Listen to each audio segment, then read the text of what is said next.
Greetings, entities and guardians. My name is HyperHimes, and welcome back to Kick Around Kingdom, where we're back at it again at the Fleming storyline in regards to the Flower City, because, well, last time that we left off, you may remember that we actually met Camellia Cookie? I hope I'm pronouncing that. I think I'm pronouncing that correctly, because, like, I want to say Camellia Cookie, but I also want to say Camellia Cookie, but I'm pretty sure it's just Camellia Cookie. The last time that we left off, we actually started going through a bit of the forest, because I thought this was like a branching path thing, which technically it was, but this path just leads off to more, like, treasure and stuff like that, leading off the treasure loot, but the bottom path actually does take us to more of the story, because we went through a quiet forest, then dense forest, then to the cliff, in which this seems to be, like, some heavy lore is going to happen right here. Because look at all this. We see a flower boss, we see Cobalt Cookie, we see some statue thing, or a cliff, or whatever that thing is.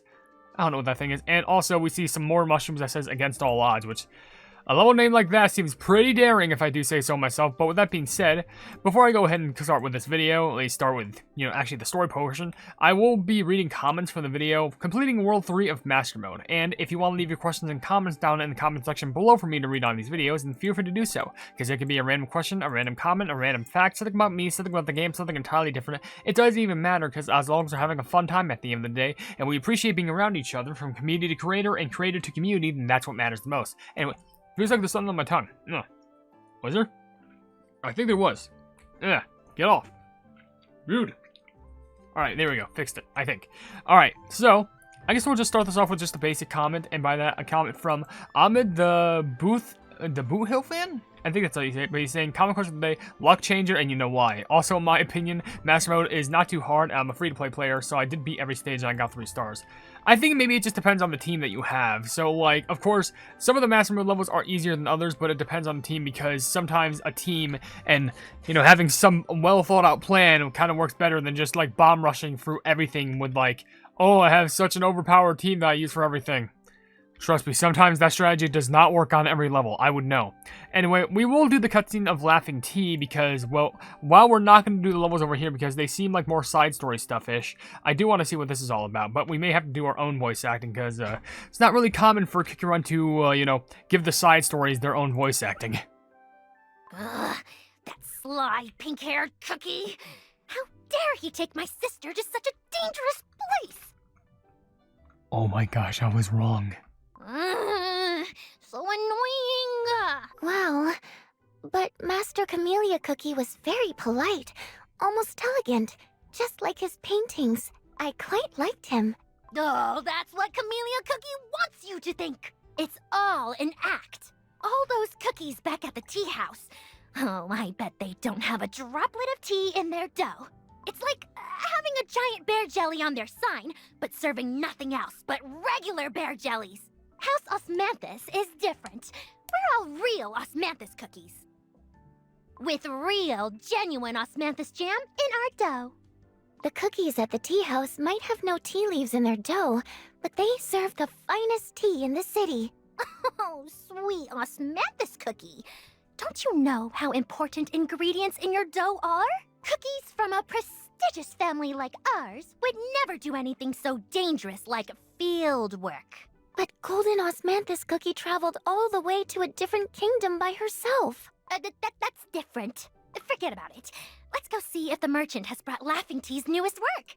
Miss, why do you like Laughing Tea's work so much? There must be so many other famous artists in the city. Because Laughing Tea is a true artist. Unlike Camellia Cookie, who's like not even half the artist Laughing Tea is. Laughing Tea's work is truly unmatched. The emotions they convey in their works. The most important thing is that their work isn't typical. Unlike those old, boring, traditional artists. Their work is, very... Socially critical? Yes! That's exactly what I meant. I see that serving me has rubbed off. That's exactly what I expect from cookies working for me. Now, let's get going before it's dark. I'm gonna be honest, I did not expect that cutscene right there to have any sort of story. So there is more. Apparently, there is a mission where we could get Flower City, and apparently this is just for loot, I think, because it does lead up to a treasure chest, but I don't know if that's going to have any other, like, story bits alongside with it. But what we're going to do is we're probably going to continue on this side. If we do have any extra quills, we may most likely use them, which, by the way, restock, restock, restock. Nice restock right there, just so we can get a lot of quills. But, I can definitely tell that, it seems that Red Osmanthus is very jealous of Camellia. Only just because, like, his art bad. Other cookie art good. That's how I kind of see this. But quickly, let's go through a comment which is kind of long, but I kind of have to speed through it because it's a rather long comment. But it is from Draco saying, honestly, I'm not much fan of the beasts getting redeemed. They're too far gone to be saved. The only real option is to seal them in the silver tree where they were baked with the soul gem already handed them. It's no wonder why they went insane with all the power after a while. Not every villain needs a sad backstory and needs to be redeemed. You can't fix everyone. They practically the final boss of the game. If anyone they should be the ones to be evil. Hopefully I'm saying that right. If the beasts were getting awakened forms, I much prefer them to be more unhinged, but since the beasts have the same promotion system as the ancients, I doubt it. I'd also recommend use Wind Archer over Creme Brulee. He's way better at range, and besides you can show him off the legendary costume. Do I have Creme Brulee equipped right now? Which, by the way, you do say great video as always, but let me just check. No I don't. I'm actually using Golden Cheese instead, so I don't know who would be better, Golden Cheese or Wind Archer, and while I do like the Wind Archer costume, I gotta keep Golden Cheese Mama. Like, you know I gotta keep Mama Cheese, you know? Why would I want to pass that up? Let's be honest. Anyway, let's go ahead and go through this level, which should be going into our next big batch of cutscenes, where it's gonna be a lot more critical to the story, I would assume. But let's go ahead and let's just deal with this. Because I know right now the force doesn't seem too bad, but I know later on it's gonna be very bad. Come on, just go ahead and use burning spices to burn down the forest. I think that'd be a good thing. No, it's not. That'd be an awful thing. I'm just using it for my own benefit. There goes the axe, but of course they'll shoot it up. So get those shields off of you. There we go. Okay, and that wasn't even the last wave of enemies. They have more shields. They have more shields. Get the shields off. I swear. I understand it helps you survive, but like, this is not how logic works in life. You can't just like get stabbed and just like fun fact shield. That's not. Then like that just beats the purpose of. What am I gonna do? I'm gonna take a bullet. I would just take a whole bullet from like a deagle. I'm just like, guess what? Shield did do nothing to me. What? Doesn't really make sense like that if you do ask me. Anyway, we did get. Oh yeah, I forgot there's a collection system. I forgot, and there's a. I think this is the biggest collection system there is so far, because like usually I think they would contain like 10, but this one contains a whole whopping 12, so that's a lot of them. I wonder if we'll be able to complete this all, or complete all of them at the end of the story. But we do have to deal with the Divine Guardian, which is a wandering cucuvorous plant, which looks more terrifying than the run ones we see, because I'm pretty sure it has 2 smaller heads, so it must be a bigger grown one. Let's go ahead and deal with that, and after this level, probably read comments, because there's no doubt there's probably going to be a cutscene in this level.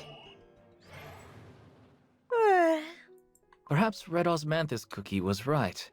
Maybe you ought to rest from your travels? It's fine. I'll rest when the city's problem is solved. You haven't changed, have you?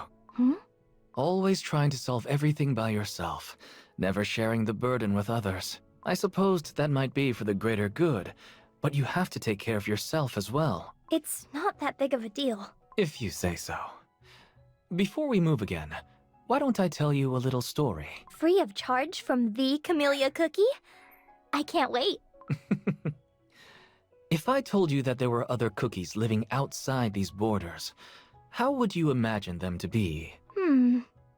They may look different, but I would assume that they would still be sweet and crunchy, with a floral scent in their dough like us.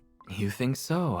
Ever since the cycle of seasons has been disrupted, the plants have become aggressive, forcing the cookies of the city to stay within its walls. But there are actually other cities and nations in this land, other than the Flower City. We simply lost contact with them. Huh? But then how come nobody speaks of this? Do you think someone deliberately obscured this information so that no reckless cookie would venture off and get into trouble? It's most likely so.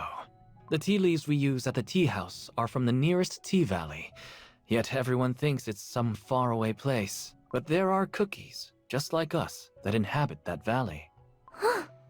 It's not just the tea valley. There are other cookies that live in the skies and the snowy mountains. And then there are the remnants of a kingdom west of here. A kingdom that vanished long ago. An entire kingdom? Vanished? This land is becoming more and more unpredictable. The survival of a nation is closely tied to the divine guardian that protects it. And yet, you said that the kingdom you visited had no divine guardian protecting it at all. Fascinating. It makes me wonder, why do divine guardians exist here on this continent? And how is it that an entire civilization depends on them? What's even more concerning is that they are growing weaker. This is much more serious than I thought. You don't think that the Flower City will fall as well, do you? Are we to repeat the fate of the Kingdom of the West? Was that enough to chase away your sleep? What? Camellia Cookie, don't tell me you just made that up to scare me. Maybe I did. Maybe I didn't. Have you noticed how quiet it's become? A cookivorous plant! When did the plants grow so big? Watch out! Yeah, that's already a lot to take in. But let's go ahead and deal with all this so far. By the way, no offense, Camellia. Do you really have to tell like a fake story? No offense. Like I understand you're trying to get like, you know, Gold Osmanthus back on her feet and just doing stuff. Even though you said that, you know, you want to make sure that she was staying healthy as well. You're literally a double-edged sword. But like, you know, we're kind of dealing with a situation here where a giant flower was kind of like invading here, and also the enemies of the darker forest on the outside of the walls. I think best thing that we can do is just go forth. So let's go ahead and deal with this giant abomination. Rain down upon it arrows. You're not going to do the same shield strat. No, you are not. Let's quit this. Burn it down. Wow, well, that actually just immediately swatted everything out of the way. It's a good thing that we had Burning Spice Cookie for the giant flower. This is the side of I mean, it the makes sense. It would just burn up. Which at least that's dealt with. And also the fact that we did it in hard mode is actually pretty nice. But we do have another cutscene called The Faint Light, which before we do that, obviously we gotta get through just some other comments that I see in the video. But there's one from LOG Bower saying, with the fan art, I suggest that it's suggesting that your pleb owns a form of a hammer, or is your weapon of choice. Is this true? Technically. Here, the thing is, the hammer was never my idea. That actually came from another person who made my first piece of pleb fan art. But the thing is, technically he would use a hammer, but like it'd be a more primitive one. This pleb right here, you know, the one I speak as, the one you see in the fan art, stuff like that, he would be more known to using like primitive tools, like caveman-esque era, or like primal, like ironically enough Turok like. But like that hammer was just kind of like, you know, it was from the first like one of the first like really cool pieces of fan art that I really want to like remember trying who. I could probably quickly look it up, but like that was one of the first pieces of cool fan art that I had ever received, and I used it as like my profile picture. So of course I just had to use it because it just looked so cool. Like why would I give up the resistance to do that? I think their name was at least Zolar on Discord, or Tiny Solar. I think, yeah. That was the one who made my fan art, and they gave, you know, Yellow Plub like this big electric like hammer, and ever since then that's kind of became like an iconic weapon. Which, to be fair, he would actually use a hammer. It's just, I feel like that's more of like, if he were to use it in like a fictional sense, and not his like realistic like primal-esque sense. I know that's a lot to take in, but sorry. Just to quickly get to other comments, it's another comment from Mashana Maran saying, comment question of the day, if I could have superpowers, I would choose either being able to breathe under the water or flying. And why? I always have been told that I was a water baby while growing up. And come on, who never wanted to fly before? You know what? That makes sense. Never want to be a water baby. And also, Chaos King left a comment saying, I already beat all the Master Mode levels. Well, good for you. I'm not jealous because you're repping the Burning Spice Cookie profile picture. So it's obvious that you're going to just rip through them all. Anyway, a faint light. What's going on here? But please. These monsters are getting out of hand. There must be some sort of reason for all this. What could have gone wrong? Let's hurry and get to the cliff of the Divine Guardian. So this is the cliff of the Divine Guardian. It always looks so ordinary from within the city walls. Now that I'm actually here, I can see its grandeur. The cliff lost its former glory over time. Where we stand is the head, and its body is wrapped around the city like a giant wall. Without the Divine Guardian's protection, monsters would tear our fortifications apart brick by brick in no time. Without their power, the The city is sure. Golden Osmanthus cookie. Let's try that fragrance you developed back in the Cookie Kingdom. Sorry if I skipped right there. I was just too enamored by the scenery. But that's for repelling cookivorous plants. And the Divine Guardian also protects our city from them. What if the Guardian will react to your invention? You might be right. Let me get my sachet ready. The cliff is glowing. The effect might be faint, but it's certainly there. Your fragrance can heal the Divine Guardian's power. Clearly, it's not enough. I must return to the perfumery and prepare some more. Be careful! Uh-oh. Is that where more Cookivorous decides to attack? Because the thing is, the next scene literally says Cookivorous attack. We may as well just, like, double stack this, because this is going to be pretty interesting. I've never felt such a powerful earthquake. I can barely stand. Cobalt Cookie? You were right. Somebody is trying to weaken the Divine Guardian. There's no time. We need to leave this area immediately.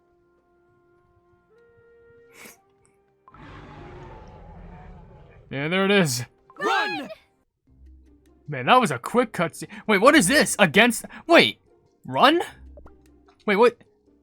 Well, I mean, against all odds, but, like, there's a symbol above this. What does this mean? Huh? It doesn't even let us choose a team? What's going on here? Hello? Oh my gosh, it's a platforming level. Oh, shoot! Okay, no skills this time. You just gotta run, and we gotta be sure that we live. So we gotta get, like, potions and stuff like that, probably. Oh, yeah, we really have to do... Okay. Sure ran, I guess. Gotta make sure that we do everything here. What's shining behind us? Something is shining behind us. I don't know what it is, but I will take the magnet. Oh, it's like a flower effect? What is that? I don't know. Okay, we actually gotta run for our lives. Okay. Talk about kick your run. It's really starting to feel like a platforming level. You know what? I actually do like that. It's giving me like hints of OvenBreak. You know, the classic game. Classics. Yeah, focus on getting the potions first. Then, focus on the points. Oh, okay, right there. We are good on energy. We've so far gotten every single energy potion so far. So even if we made one slip up, we should still be good for the most part. But let's just keep on going. Let's keep on going. Run. Trust me, we are running. What does it look like? We got this in the bag, I think. Oh. Okay, we're clear. Clear. The entrance, or the exit. Might be either or. Okay. That... Yes! That's what makes my jam boil! I did not know we'd had to go through something like that. Save Golden Osmanthus Cook? What? Excuse me? How much worse does this get? And what is this friend? What is this capybara? Strange creature, huh? Alright. We'll do this last level, and then we'll end the video. I'd say that, but before we do that, there's a comment from Dark Ethan saying, "Bro's yellow curb." Never call me that. That's a slur I don't use around here. It's a pleb. It's called a pleb. Anyway, another comment from Carrie Melodious Gamer says, "Common question of the day: probably flying or being able to levitate by like sitting or laying down in the air." Also, just remembered I had a gotcha fate tickets that I had a time limit, so I used up what I had. But rip to the tickets I let expire. Yeah, you gotta remember those tickets don't last long. But being able to levitate by just sitting or laying sounds like one of those. It's like that one meme where it's the guy floating above like the house while they were just sitting, like laying down. Reminds me of that. And also, Sonic Gamer did leave a comment saying, "Common question: being able to make money out of nothing, so I could easily no longer financially rely on my parents." So getting a job, but no, I know what you mean. Imagine having an infinite money generator. It's not even counterfeit because it's just magic. You never know. Anyway, let's go through this level. And then we'll read the rest of the comments and the video, and we should be all good. Which there's actually not many comments left, but still gotta drill through all these because we're doing pretty good on progress so far. But how much worse does this get? Yeah, that explains it. What are you doing? Keep running! We left Golden Osmanthus Cookie behind. She needs our help. Fine. I'll be right behind you. Yeah, you don't want to just like ditch the cookie behind, you know. That'd be pretty bad. Let's not ditch one of our protagonists because she seems like the nicest cookie of it. Out of the seriousness of Cobalt, the deceivedness of Camilla, and also plumbing the brattiness of Red Osmanthus, she's the sweetest one. We need the sweet character in here. If I don't have her, who else am I gonna root for? Like, what do? What, like, sweet Osmanthus? That's not gonna cut it for me. I don't think she's much of a fighter in comparison to Red Osmanthus or Gold Osmanthus. Which maybe the fighting combat of Red Osmanthus can shine later on. But, who knows? We'll just have to wait and see more in the stories for that to happen. Anyways, now we're done. A victory for Made the it through all these levels, so we are a-okay on this regard. So, back to the tea house, of course. But that's just gonna lead to another cutscene, so... Strange. It is. It is just the capybara. It is just a fella. Anyway, so you go up there, they unleash a bunch of treasures, okay. I do want to see what that cutscene's about, though, but I think this may be the final stretch of the story. We are running out of quills, and I know 85 still seems like a lot, but, like, trust me. You never know with this stuff, because sometimes these things eat away at your quills. Because from what I can check right here, this thing does 15. We'll be at 60 after that. We'll only probably have time to do like 3 levels. We're going to need some bonuses in us. So for now, if you... Actually, wait. There's only a few more comments I do need to read. Like, there's one comment coming from Glitch Gone Good saying, meanwhile, I finally finished Master Mode World 5 thanks to Burning Spice being an MVP when paired with 1 DPS and 3 healers. Friggin' 100% all Master Mode thanks to that OP beast. Yeah, Burning Spice is pretty good. If you don't have him yet, get some more luck. That's all I could say. Another comment from I Do Not Exist says, common question of the day, invisibility. I can go anywhere and no one will notice me. Imagine all the war crimes I could commit. Just don't do anything too illegal, because, well, sure, you can get away with it, but can your past and your sin and your own sanity and mind get away with it? That's what I'm trying to think. Also, Linda G left a comment saying, the common question of the day, the power to generate outfits using my imagination would be fun. That reminds me, like, could you imagine having the power to just, like, animate or, like, create everything just by thinking about it? Like, games and, like, animation and stuff like that? That'd be so plummin' sick.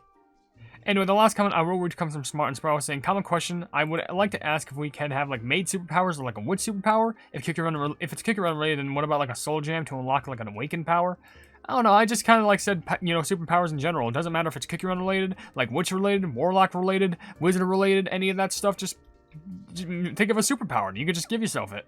But with that being said, if you enjoyed the video, then please be sure to leave a like on it and also share the video with your friends if you enjoy my kick run content. And if you enjoy my content in general, then why not subscribe and also hit the bell icon to be notified of whatever I do in the future. And also down below in the description, you'll see links to all of my social media, which includes a Twitter post where if it gets 10,000 likes, I get to kick run YouTube stuff for absolutely free. There's a link to my Discord server called the Hypenese Sub, a link to my merchandise where you can buy stuff to represent the channel. Did I already say that? I hope I did, because if not, then great. But anyway, there's also a link to my Ko-fi where for just $1 a month you can see exclusive content they wouldn't normally see in this normal YouTube channel. But above all else, I will see you entities and guardians in the next video. Hello Hypenese.